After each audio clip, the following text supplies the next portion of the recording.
Okay, Mazel Tov, Mazel Tov. Good evening, good morning, good afternoon. Welcome everyone to the Siyum Sefer Korbanos. Today we conclude the 9th book of the Rambam and we venture forth to tackle the 10th book, the book of Tahara.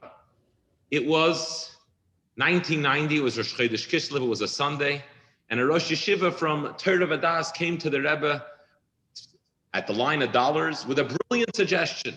He said, in our yeshiva, we've established a set time every single day, part of the Seder of the Bachrim, to study Rambam. Perhaps it would be worthwhile, he tells the Rebbe, to inspire other yeshivas to also do the same thing. The Rebbe seemed a little bit confused by the suggestion, and he told him, I've been talking about this some time. Rambam is not just limited to the world of Bachrim and to the yeshiva world. Rambam is for everyone.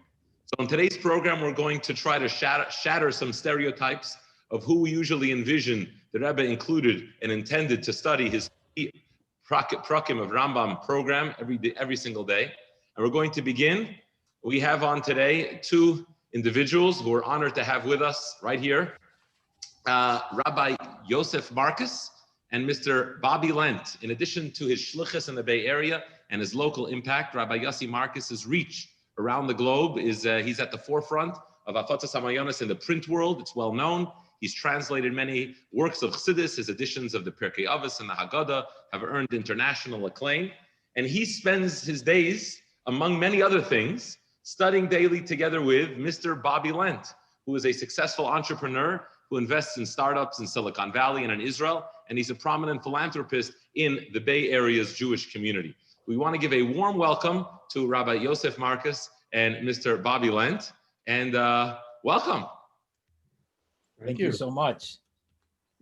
Great to be here. Thank you, Rabbi Raleigh. So let's start with you, Rabbi Marcus. Listen, there are many shluchim here. Want to also welcome, by the way, I didn't welcome all those who are on Chabad.org, streaming live on the Facebook page. Not too many of them have a chavrusa daily with a community member. So Rabbi Marcus, give us, how did this happen? How does such a thing come about? And maybe I'll start the same thing after I hear. Well, it's a great question, Rabbi Resnick, and I'll tell you, Bobby and I have been studying daily for a number of years. We were studying Talmud daily, and that's about an hour a day at least, and we did it very consistently.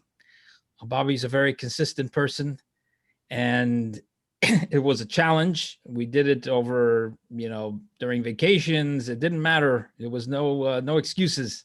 So when we finished doing daily Talmud, we went to, we were looking for what are we going to do now? And I suggested, let's do Rambam. The Rebbe recommended we do daily Rambam. So we started doing daily Rambam. And I said to Bobby, there's different ways of doing it. There's a 1 chapter and there's a 3 chapters. And Bobby said, let's do the 3 chapter, of course. So we started doing the 3 chapters, and it's really been amazing and a great chavrusa. Bobby, you second the motion? What he said is true? Yeah. It's been, it's almost 9 years now that we've been doing this now together. The 7.5 years of Daf Yomi, and then now almost 1.5 years of the Rambam. So you spend a very significant amount of your day each day studying Torah.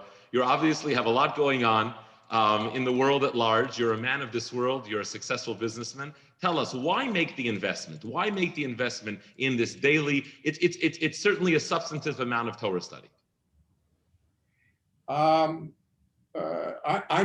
not as young as Rabbi Yossi is, or as you are, Raleigh. I wish I was. I would be an even smarter person today than perhaps I am. But I think that what's happened is over time you begin to say, okay, I can do this. I've got this success and all that, and then you start to say, what does it really all mean?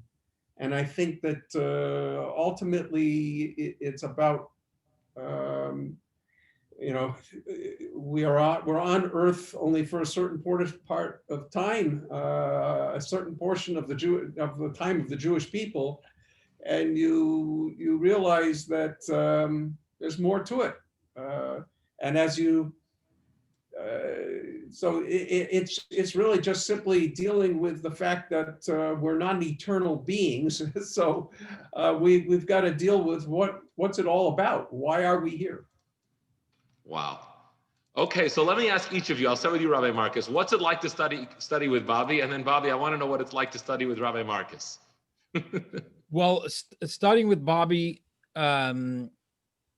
is, of course, a great pleasure. And I would point to many things, but we're short on time. So I'll just mention two things. Number one, on a very practical level, when it comes to halachot, laws that are dealing with business matters, loans and purchasing, and these are things that I know from Gemara and from Rambam, but it's not something I ever experienced. I experienced borrowing. I don't think I experienced lending so much. But Bobby will give me the official business term for we're talking about, and helps me to understand really what's happening from that perspective.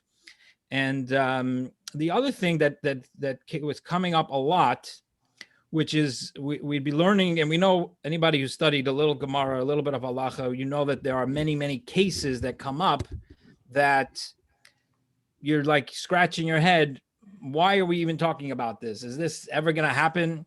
And, for me, I kind of used to it. And so I stopped asking that question. And it's, as the Alter Rebbe says in Tanya, it's not so much about whether this will ever happen, but that this is the divine law for this in this case.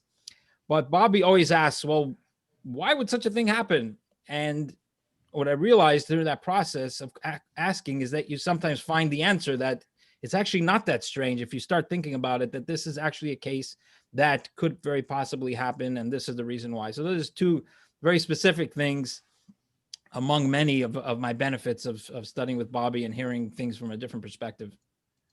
And now, Bobby, to you, what's it like studying with Rabbi Marcus? Well, I think it's, first of all, with my wife, I always like to say that it's, who got the, it's a 60-60 between she and I, where both of us think we got the better part of the deal. But in my case, I can honestly say I'm getting the better part of the deal in this, because I first of all, I didn't grow up yeshivish.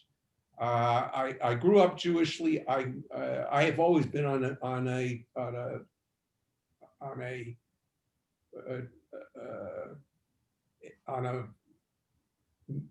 trip, if you will, on a trajectory, if you will, that has brought me towards orthodoxy and towards being learned. But so I first of all get to vicariously receive his yeshivishness and his scholarly capabilities, and then I think that it is also, as it says in Pirkei Avot, we should go and acquire a teacher, but even more important, you should acquire a chaver. And in this relationship, I'm able to ask questions from an angle that he's never seen it from, and similarly, I'm able to ask a question and get something I could never have imagined in the relationship. So I think it's really, like I said, I do believe I'm getting the better part of the deal, but I'm really learning something really that I never got to have. It's the one thing if I could have changed my life, that would have been the one thing I would like to have had. Wow. So finally, Rabbi Marcus, there are many shluchim here watching, rabbis looking around. Give us an incentive. What have you gained? What can we gain from studying Rambam, not only by ourselves, but with a community member? What can we gain from that? What's your sales pitch to why others should do it too? Yeah, so my sales pitch is, first of all, that, I hadn't, this is, I think, since I was in yeshiva, the first time I think that I'm learning Rambam with a study partner, with a chavrusa. And I have to say that there's a great benefit to it. You have a certain time to do it. And I know that's a challenge. It was always a challenge for me when it comes to learning is, if you can do it any time of the day, well, it could get pushed off till you're falling asleep, and then you know that kind of study that is. So having a chavrusa is like having your trainer is coming. You got to exercise. So if you have a chavrusa, it's going to keep you honest. You're going to keep that time. You're going to do it. And also, while you're studying with another person, you can't take a phone call. You can't check your WhatsApp. You got to stay focused, and you're gonna get through it a lot quicker. So get a chavrusa. My pitch is get a chavrusa, and don't make any judgments about who can do it and who can't do it. You don't have to, as Bobby says, you don't have to grow up in a yeshiva, having gone to yeshiva to study Rambam. The Rambam specifically wrote it to be available to the widest possible audience. Mm-hmm. And the same thing back at you, Bobby. This is the final question now, as we're going to get ready to conclude the 9th book of the Rambam. Yiddishkeit has been enhanced, obviously, by the Rambam. You're spending this day. Give the pitch to many other people like yourself. What has it gained you in your Yiddishkeit, where you would say, "Hey, this is something. Do it daily." Yeah, I think it has. I would say, besides all the benefits that I would completely echo the rabbi's benefits that he's just giving you. But I would also say that there's another side. We've done both Daf Yomi, and we've done we've completed and done the cycle of Rambam. And the really interesting thing is that what you get from doing Daf Yomi is you get to find out how we got there. How did we get to all this? I can't tell you that I can remember how every time we get to a halacha, go through a halacha in Rambam, I know how that one, knew that one beforehand. But as you're in the middle of it, maybe you don't even really completely realize what you're seeing and what's happening. But you're witnessing a really authentic moment and sharing it. If we look at it from the way that the Delta Rebbe looked at it, cosmically we're there with the Tanaim, and we are and with the Amorim, and we are living it, and you get to see how real what we are,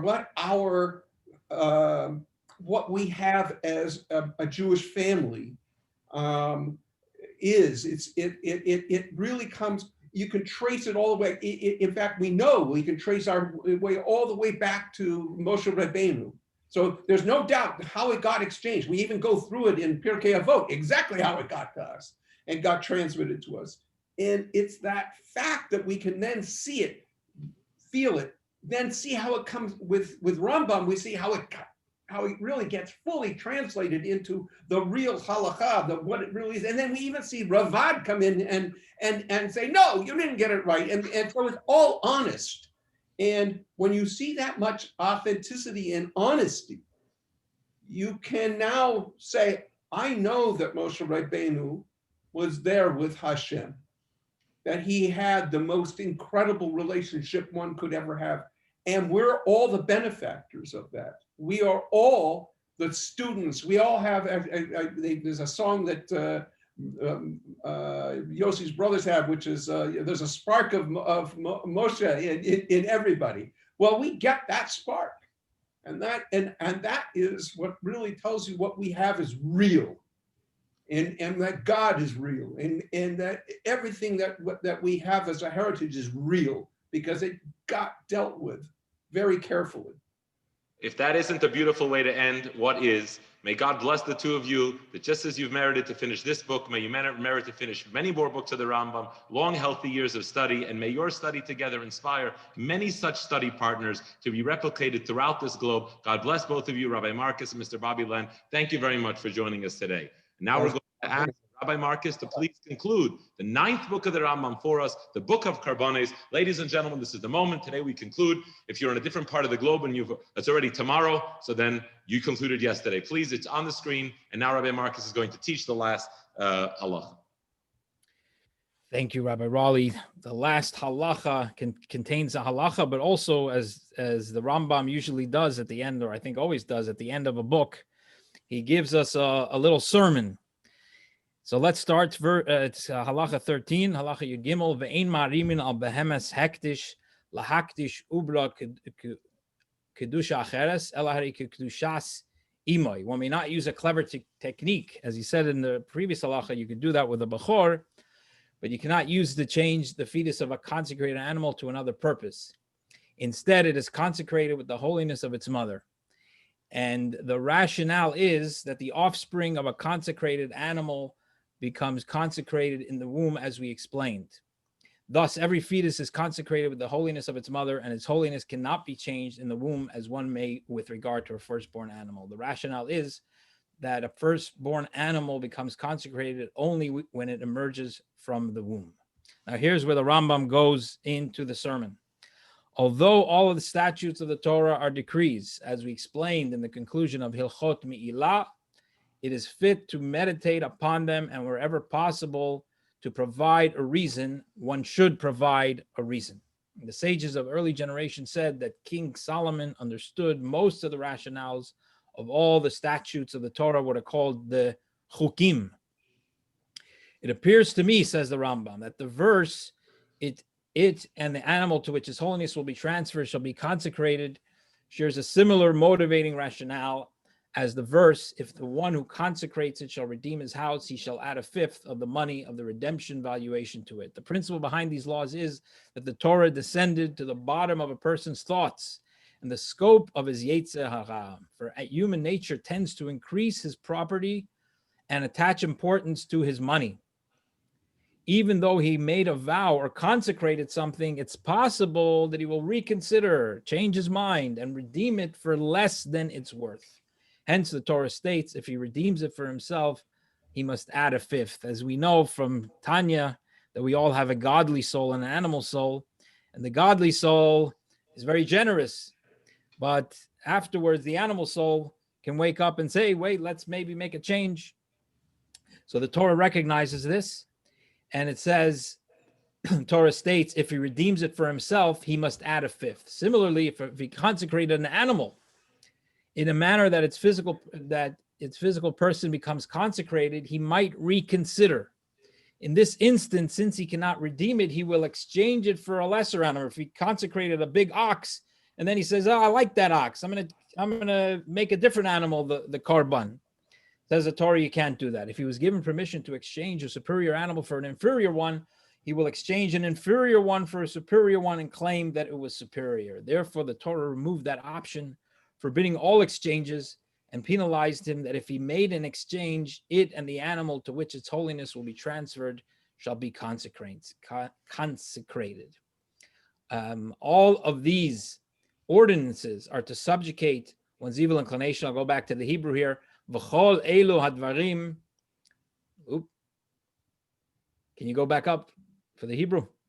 Chol elu hadvarim, all of a little bit further. Chol elu hadvarim, all of these things, kidei lachof es yitzro l'sakein deosav.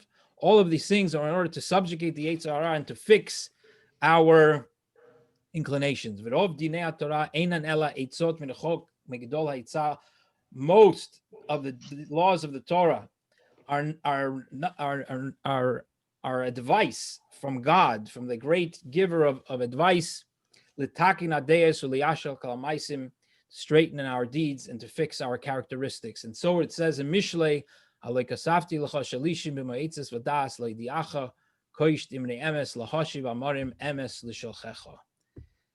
this concludes the book of Sefer Korbanos. Nigmar Sefer Chi V'hu Sefer HaKorbanos. You want me to start? Mazel tov, mazel tov. Thank you. And from California, Maskifim, Hashlam Alaschala, we don't want to in any way revel in our accomplishments and feel ourselves that we've actually done something. We want to right away tackle a book which sometimes can feel like an overwhelming and challenging book, the book of Tara. And we're going to now travel right around the world as we're going to ask a 10-year-old boy who spends his time every single day studying with his brother and with his father. We'll introduce them shortly, but let us now ask Shmulik Butman from Cambodia to open and read for us and teach us the first halacha of Sefer Tara. Shmulik, please take it away. המייס מטעמי במאגו ובמסו ובאויל תומאס שיבו ותומאס מאגו ואויל מפורשים בתורה שנאמר הנגיע במייס לכל נפש אדם ותומאס שיבס יומים ונאמר כל הבוא על אויל וכל אשר באויל יתמאס שיבס יומים. Yashakayach. So we move from California, where a Shliach learns with a community member and a businessman, to Cambodia, where a Shliach spends his time learning with his two children, 12-year-old Zalman and 10-year-old Shmulik. Rabbi Butman, in addition to being a dear friend and a colleague, runs the Chabad institutions in the country of Cambodia. He is actually celebrating this week, this Shabbos, he is celebrating the bar mitzvah of his son Zalman.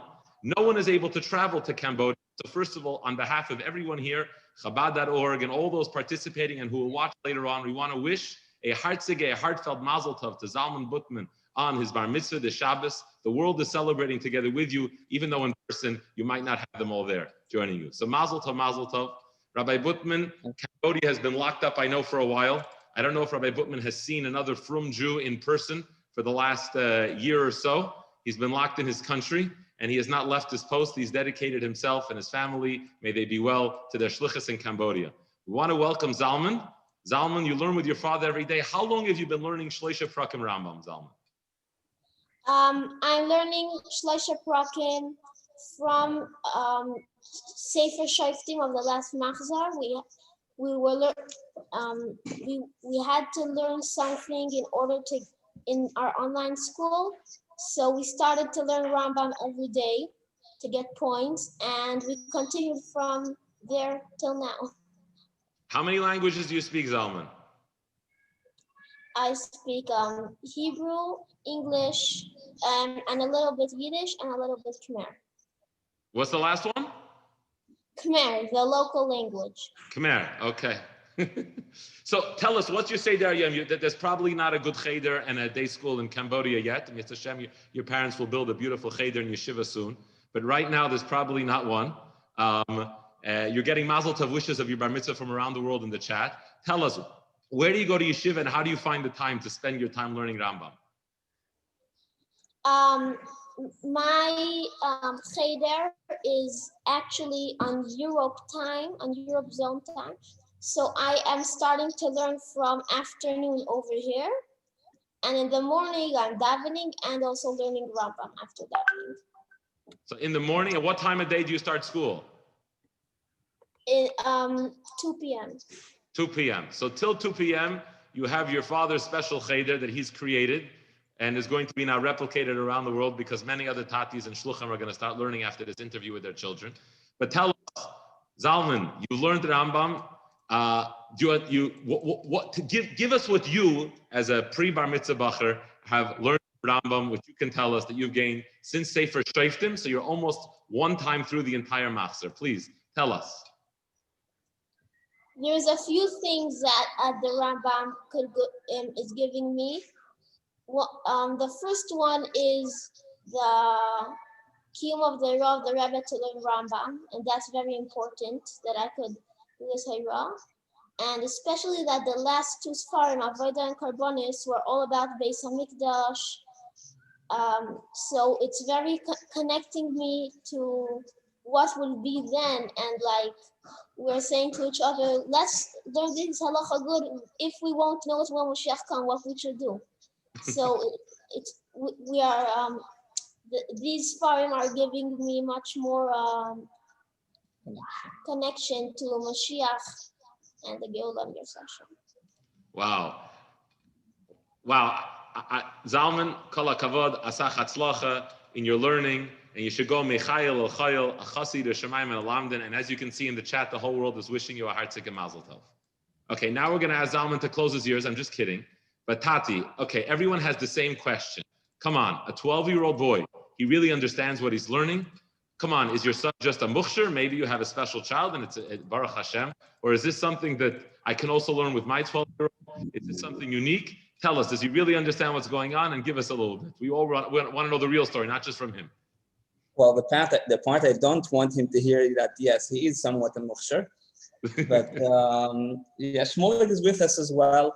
and there is much more than they pick up than I thought. The story that Rebbe repeats about a man that brought his baby to the Siyum Sefer on Erev Pesach, and people asked him, well, does he understand? So he said, and the elder ones do understand. So Rambam can be a challenge for anyone, particularly in the years that I pushed off Rambam for the pre-Krishma Shalamita, then definitely it became hard, or post-hard. It becomes time when it's not hard anymore because you're just killing it. But when setting up a time in the morning and learning every day, and you know what, actually the children make me learn better way, because with them you can't say, that's it. That's what it is. They demand explanations. Do they understand? Yes, they understand most of it definitely, and oftentimes I find them reminding me things we've learned before and I forgot. We just had recently an incident of Korban Pesach, which was already mentioned in Tmidim Musafin when we learned this, and I said I never knew this, that there's any other Korban other than Korban Pesach that can be done post Tamish Ben Arbaim. And Zalman says, we learned already in Tmidim Musafin that Muchus Rikapora can also do that. The quiz actually also helps us. We receive every day through the Rambam resources a quiz with 6 questions, 2 on each perek, and that puts us in shape. It encourages the children to learn because they know tomorrow there are questions, and it also gives us a reflection. Yeah, yesterday wasn't such a good day. We can see that we cannot answer the questions as well as we sometimes do. The children are very involved, even to the parts that they don't. If you're concerned about your children not understanding, it still transforms the entire family. The children are concerned with this. Rambam is every single day, 7 days a week. So like a few days before Yom Kippur, already came a time. Shmulik is asking. Shmulik was 9. Then he says, "Tati, Yom Kippur is coming. We're not going to be able to. There's no time. The break is only an hour. You always go to rest. Like having all the five tools by the Amit. There's no way I can learn at that time." And we made up in advance. On Yom Kippur, we're going to learn before Shacharis. And they knew already. A few days before Yom Kippur, they're already settled. A few days ago, Zalman turned to me and said, "Tati, I'm very concerned. I have something to talk to you about. I prepared myself for a serious conversation." And he says, we're proceeding to see if the Torah. I'm not so sure how we're going to cross this.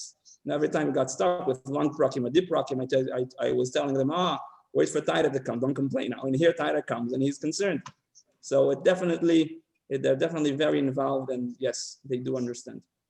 So I'm going to skip around over here. Now, we think about learning with our children. There are obviously certain parts of Rambam that we would consider to be, under normal circumstances, not things that we would discuss with children. Tznius purposes, these are not necessarily areas of life that we would discuss with 10-year-olds, with 12-year-olds. Do you learn those parts with them? Do you skip over those parts with them? How do you learn those parts with them? And I think it's a question that many people might have. Right. We learn everything. Shmulik is still at the stage of being told sometimes we will develop on this later, but Zalman at this point is very familiar with, I would say, most things we learn. Back in the day, I consulted with Rabbi Golchovsky regarding the matter on both ends. First, how to teach it to children. I was learning before we started. I was learning Chumash with Zalman, Chumash Rashi thoroughly, and of the Chitas, and things come up sometimes. And second, also our children. Let's not hide. We knew more than what our parents wanted us to know when we were that age. Today, they for sure know much more than we did. How do we face this? How do we address this? And Rabbi Golchovsky told me that questions are answering one another. Torah is the great tool, a great means through which you should and have to bring this up. Teach it in a way that you want him to know it. Make sure it's done in a holy way around the Torah. You don't always have to go into clear, a graphic of what it is, but whatever is needed to understand Torah will be a great way to teach, and also a great way to guide a child towards facts of life and what he should be expecting at a later stage. Baruch Hashem, Zalman has been very comfortable bringing up the topic already more than once, and as he grows up, I feel sharing more, guiding more, encouraging more, and so on. And it definitely works beautiful.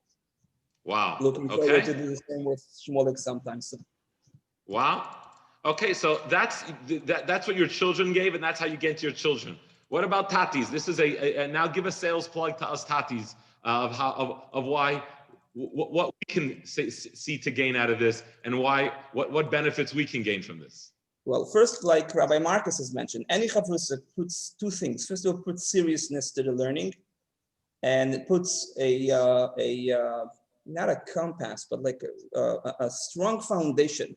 I can stronger relate now to what the Rebbe says. It shouldn't only be a kviyas bisman, but also kviyas benefesh, because kviyas bisman does imply on kviyas benefesh as well. My personal benefits, first and foremost, would be the connection with the children. I feel much more connected to them than before, for the mere fact that I spend hours with them, but having those hours revolve around Torah and around Techen L'Kazach allows both good quantity of time and also quality time in or out of the learning, which bonds us in a very strong way that I could not have imagined before a father-son relationship can reach. And that's, out of all, I think, the greatest benefit. Wow. Okay. So you're in Cambodia. You're there.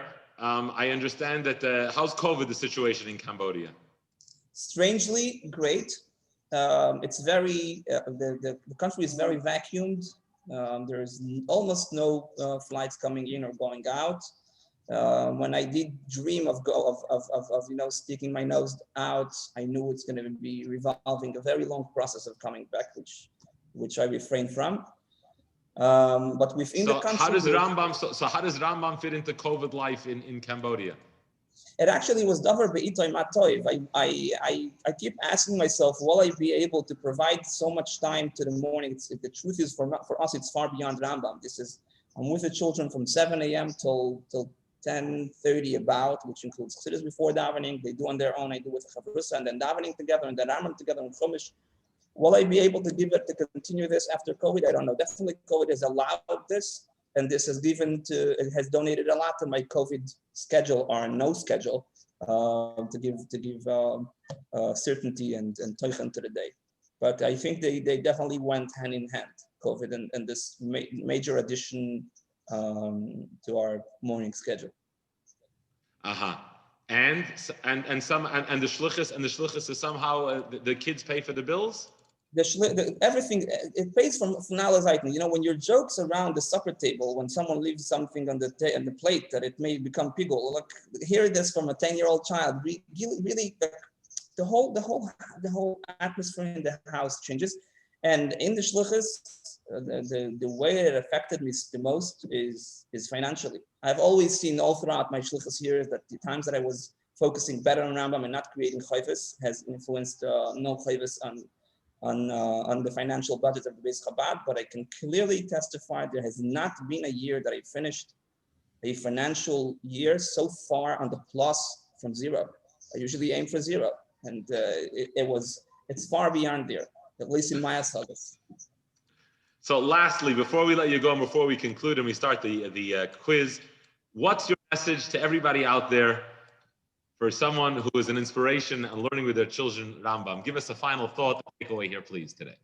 My final thought would be that some people take that if they want to learn Torah, if they want to commit now to a new shiur, if they want to bring more Torah into the day, they'll take something on top of the shiurim akvuim. The shiurim akvuim, the Chitas Rambam, becomes something like the davening, and there's no reason for that. I think that the idea of Isaac Batir, of taking Torah as a business, taking it as a personal matter, is take that very Rambam.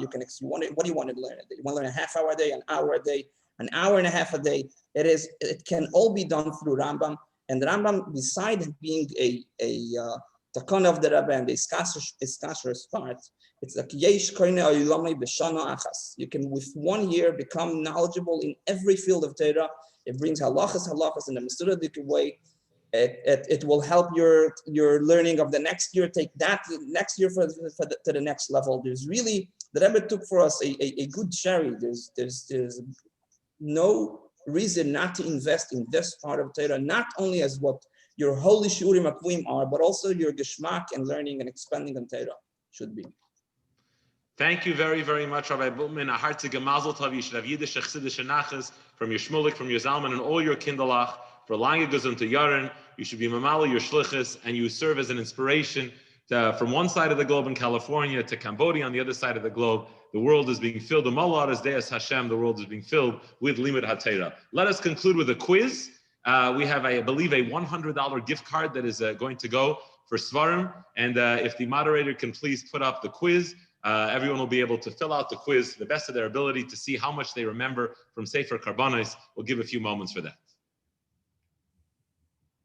Okay, I'll read the questions as we're going. Everyone can please fill them out. Which one of these sets of halachas are